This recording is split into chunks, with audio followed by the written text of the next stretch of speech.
বাংলাদেশের প্রধানমন্ত্রী হলো লেডি ফেরাউন শেখ হাসিনা।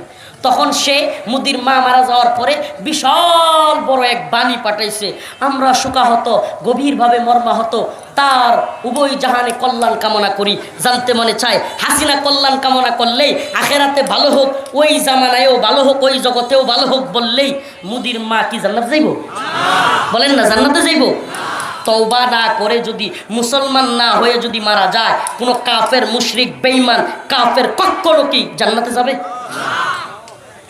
এই কথা বলবার কারণে আপনি যদি বলেন, হুজুর আপনি তো উদার না, আপনারা তো মানবতা নেই, কি বলে উদারতা বুঝেন না, আপনারা তো সংকীর্ণ, নাউজুবিল্লাহ। আমি বলি, বেটা তুমি আমারে সংকীর্ণ বলতেছো, তুমি আসলে আমাকে সংকীর্ণ বলতেছো না, তুমি আসলে মুনাফিকি করে খুদ আল্লাহকেই সংকীর্ণ বলতেছো। কেন বললাম? কারণ আল্লাহ বলছে, আইয়ুহাল্লাযীনা আমানু লা তাত্তাখিযুল ইয়াহুদ ওয়ান নাসারা আউলিয়া, হে মুমিন, ইহুদি খ্রিস্টানদেরকে তোমরা প্রকৃত বন্ধু বানায়ো না। কে কয়? আল্লাহ পাক বলতেছেন, ইন্নামাল মুশরিকুনা নাজাস, মুশরিকরা হলো নাপাক। হাই, কে কয়? তাহলে আল্লাহর চাইতে বড় উদার আমি আপনি হয়ে যেতে পারবো? আল্লাহ পাক বলছেন আমরাও উদার হওয়ার সুযোগ আছে। কেমনে? ছোট্ট একটা উদাহরণ দেই, গরমের দিন বেশি আলোচনা করা সম্ভব না, তীব্র গরম লাগতেছে প্রিয় ভাইরা আমার, তাই না? আবদার করলে হবে না, আমি একটা উদাহরণ দেই আমরা কিভাবে উদার। ছোট্ট উদাহরণ দেই, খুব সুন্দরভাবে উদাহরণটা শুনবেন। একটা তিনটা বাহিনী হয়েছে, তিনটা দল। একটা দল সাধারণ মানুষ, বুঝ কম, তারা সিদ্ধান্ত নিছে একটা আগুন জ্বালাইছে গর্তের ভিতরে, একটা গর্তের মধ্যে আগুন জ্বালাইছে।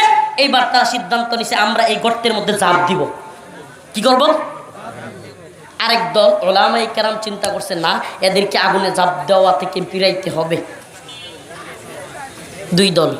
তিন নম্বর আরেক দল চিল্লায় উঠছে, দেখছো মোল্লাদের, সেই ধর্মান্ধদের, এই মৌলবাদী জঙ্গিবাদীদের অবস্থা, এরা আগুনে ঝাঁপ দিবে না কোথায় ঝাঁপ দিবে, এটা তাদের স্বাধীনতা, এটা তাদের অধিকার। এই মোল্লারা এদেরকে ফিরায় কেন? বাক স্বাধীনতায় হস্তক্ষেপ। নাউজুবিল্লাহ। কি হস্তক্ষেপ? আমার কথা বুঝতেছেন না? কি হস্তক্ষেপ? বাক স্বাধীনতায় হস্তক্ষেপ। প্রিয় ভাইরা আমার, আমি জিজ্ঞেস করতে চাই, কোনো মানুষ আগুনে ঝাঁপ দিতে চায়, তাকে আগুনে পড়তে দেওয়া এটা যদি তার বাক স্বাধীনতা হয়, তাহলে আমি কি তাকে আগুনে ফেলতে দিব, আগুনে ঝাঁপ দিতে দিব, নাকি আমি তাকে ফিরাবো, আমি তাকে ওই আগুন থেকে বাঁচাবো? এটার নামই অধিকার। আমার কথা মনে হয় বুঝেননি? একদল লোক অমুসলিম, সে যদি জাহান্নামে যায়, জাহান্নামে আগুন আছে না নাই? আগুনে সে ঝাঁপ দিতেছে, আমি জানি কনফার্ম, আমি ইমানদার, আমি জানি লোকটা এই অবস্থায় কাফের হইয়া মূর্তি পূজা করে মারা গেলেই কোথায় যাবে? জাহান্নামে যাবে। তাইলে আমার কাজ কি তাকে বাঁচানো, নাকি তাকে ওই আগুনে ঝাঁপ দিতে দেওয়া, যে তুমি ঝাঁপ দাও, যা খুশি করো, এটা তোমার বাক স্বাধীনতা, এটা তোমার অধিকার। নাউজুবিল্লাহ। প্রিয় ভাইরা আমার, এই ক্ষেত্রে আমরা উদার। আমরা কেমন উদার? আমরা বলি না আমরা ওই সুশীল শ্রেণীর মতো, আমরা ওই সেকুলারদের মতো একজন কাফিরকেও জাহান্নামে যাইতে দিব না।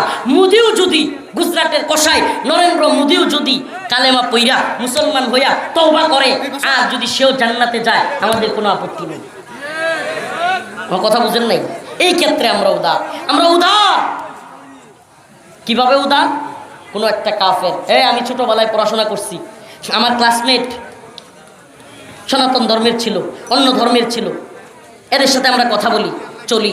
যারা যুক্তি দেখান যে হুজুর আমরা কিছুতেই যাব না, অথচ মুহাম্মদ রাসূলুল্লাহ সাল্লাল্লাহু আলাইহি সাল্লাম, এক বালক ইহুদি ছিল, সে অসুস্থ হয়েছিল, তার বাড়িতে গিয়েছিল, উদাহরণ দেয়। আমি বলতে চাই প্রিয় ভাই, আপনি যে উদাহরণ দিচ্ছেন আমি এটার পক্ষে একমত। যদি কোনো অমুসলিম অসুস্থ হয়ে যায়, তাকে চিকিৎসা সেবা দিতে হয়, দেন। তাকে হসপিটালে নিয়ে যেতে হয়, নেন। তারা যদি টাকা দিয়েও সুস্থতার জন্য সহযোগিতা করতে হয়, করেন।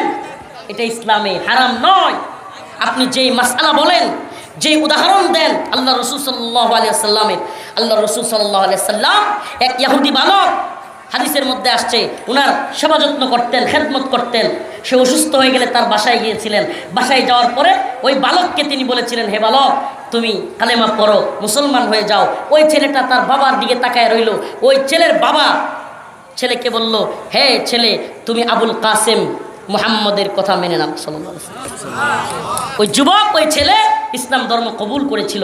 ইসলাম ধর্ম কবুলের জন্য কোনো অমুসলিমকে সহযোগিতা করেন, আপত্তি নাই, আল্লাহ না করুক কোনো অমুসলিম মেয়েকে যদি কোনো নামদারি মুসলমান গিয়ে দর্শন করে, একটা হিন্দু মেয়ে, খ্রিস্টান মেয়ে বা ভিন্ন ধর্মের কোনো মেয়ে দর্শন করতে চায়, ওই যুবককে আপনি আটকাবেন, এটাই আমার ধর্ম শিখায়। এমনকি ওই যুবকের সাথে আপনি ফাইট করেন, তাকে যেভাবে পারেন ফিরান, এটাই আমার ধর্ম শিক্ষা দেয়।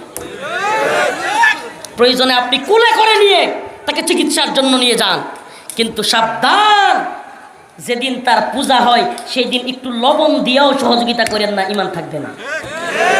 ভালোভাবে বুঝবেন মাসআলা। তার সুস্থতার কাজে, তার সেবামূলক কাজে, তার পারিবারিক কাজে, তার সামাজিক কাজে আপনি হেল্প করতে চাইলে কোনো আপত্তি নাই, ইসলামে কোনো বাধা নাই, কিন্তু তার ধর্মীয় কাজে, তার বিশ্বাসের কাজে একটু যদি লবণ নিয়েও কুর্তি পূজায় শরীক হন, কলা খাইতেও যান, ঈমান চলে যাবে। কেন? কারণ এটা বিশ্বাসের মাসআলা। এটা কি? এটা ঈমানের মাসআলা। একটা কি সামাজিক বিষয়, একটা কি পারিবারিক বিষয়। একসাথে ব্যবসা প্রতিষ্ঠান চালাই, একসাথে থাকি, হঠাৎ করে লোকটা অসুস্থ হয়ে গেছে, যান দৌড়ায় তাকে হেল্প করেন। সে আপনার হেল্পের সৌন্দর্য দেখে হয়তো মুসলমান হয়ে যাবে, কিন্তু সাবধান, তার পূজা আসলে হারি চান্দা দিয়েন না। কি দিয়েন না?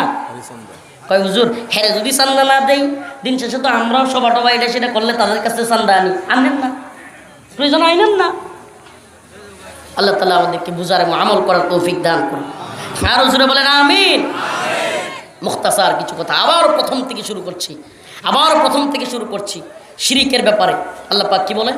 ইন্নাল্লাহা লা ইয়াগফিরু আন ইউশরাকা বিহি ওয়া ইয়াগফিরু মা দুনা যালিকা লিমান ইয়াশা। আল্লাহ পাক বলেন, আজকের আলোচনা আপনারা যতটুকু শুনলেন আবার প্রথম থেকে আপনাদেরকে একটু রিভাইজ দিচ্ছি, আপনারা যাতে মনে রাখেন। আল্লাহ বলছেন সকল গুনাহ। আল্লাহ রাসূল হাদিসে কি বলছেন? মুসনাদ আহমদ আবু যর রাদিয়াল্লাহু আনহু হতে বর্ণিত যে আল্লাহ পাক বলেছেন, হে আমার বান্দা, তুমি আমার কাছে পাহাড় পরিমাণ কিংবা পৃথিবী পরিপূর্ণ গুনাহ নিয়ে আসলেও আমি তোমাকে পৃথিবী পরিপূর্ণ ক্ষমা নিয়ে হাজির হব, কিন্তু যদি তুমি শিরিক করো সেটার কোনো ক্ষমা। আল্লাহ কোরআনে কি বলছেন? ইন্নাল্লাহা লা ইয়াগফিরু আন ইউশরাকা বিহি ওয়া ইয়াগফিরু মা দুনা যালিকা লিমান ইয়াশা। তুমি যে কোনো গুনাহ করো আমি মাফ করব, কিন্তু শিরিক করলে আমি ক্ষমা করব। আমরা কি তাহলে শিরিকের কাজে শুভেচ্ছা জানাবো? শিরিকের কাজে, মূর্তি পূজার কাজে, বিভিন্ন কাজের মধ্যে শরীক হব? আমরা তাদের নিরাপত্তা চাই। তারা আঘাতপ্রাপ্ত হোক, তারা তাদের পূজা মণ্ডপে আঘাতপ্রাপ্ত হোক, ভাঙচুরের শিকার হোক, তারা হামলার শিকার হোক, এটা আমরা চাই না। কিন্তু আমরা যেমন আমাদের মসজিদে পাহারা দেওয়ার জন্য তাদেরকে ডাকি না, আমরাও তাদের মন্দির পাহারা দিতে যাব না। যদি পাহারা দিতে হয় রাষ্ট্রীয় বাহিনী আছে, ঠিকই ঠিক না? প্রিয় ভাইরা আমার, বন্ধুগণ আমার, আপনি আপনার দেশে মুসলমানদের উদারতা দেখাইয়া পাহারা দেন, আর হিন্দুদের দেশে ভারতের মধ্যে একটু গরু জবাই করবার কারণে আপনার আমার ভাইকে জবাই করে হত্যা করা হয়। আপনার আমার ভাইকে আল্লাহু আকবার স্লোগান দেওয়ার জন্য, আই লাভ মুহাম্মদ ফেসবুকে লেখার জন্য কুপিয়ে হত্যা করা হচ্ছে। প্রিয় ভাইরা আমার, বন্ধুগণ, তাহলে আমরাও কি এদেরকে ওইরকম কুপায় হত্যা করে ফেলবো? না, আমরা আপনাদেরকে এটা বলি না, কিন্তু একটু বোঝানোর জন্য বলি। এরা হারবি, এরা যোদ্ধা, এরা কেউ মুসলিম রাষ্ট্রে জিম্মি নয়, এরা মুসলিম রাষ্ট্রে জিজিয়া দিয়ে থাকে না, এদের মনোভাব ভারতপন্থী, এরা এদেশের শত্রু ভাবাপন্ন। বেশিরভাগ ইসকন এদেশের শত্রু ভাবাপন্ন। অনেক বিধর্মীদেরকে দেখেছি এদেশকে এরা ভালোবাসে না। হ্যাঁ, যারা ভালোবাসে, যারা মুহাব্বত করে তাদেরটা ভিন্ন, কিন্তু আমরা দেখেছি ইসকন প্রশ্নে, বিভিন্ন প্রশ্নে এরা বাংলাদেশের বিরুদ্ধে অবস্থান নিয়েছে। এজন্য বলি আমাদেরকে অবশ্যই সতর্ক থাকতে হবে, সমস্ত ষড়যন্ত্র থেকে সতর্ক থাকতে হবে। আমরা সমস্ত ধরনের শিরিকি কাজ, সমস্ত ধরনের ভারতপন্থী কাজ থেকে আমরা অবশ্যই সতর্ক থাকবো ইনশাআল্লাহ। আল্লাহ তাআলা আমাদের বুঝার তৌফিক দান করুক, সকলে বলেন আমিন। প্রিয় ভাইরা আমার, বন্ধুগণ আমার, যেহেতু এটা মাদ্রাসা কেন্দ্রিক প্রোগ্রাম, আপনাদের কাছে আমার শেষ আবদার থাকবে, কিছু রুমাল যাবে। দোয়ার আগে আপনারা অল্প অল্প করে শরীক হবেন, যে যতটুকু পারেন। উঠবেন না দয়া করে প্লিজ, দোয়া করব।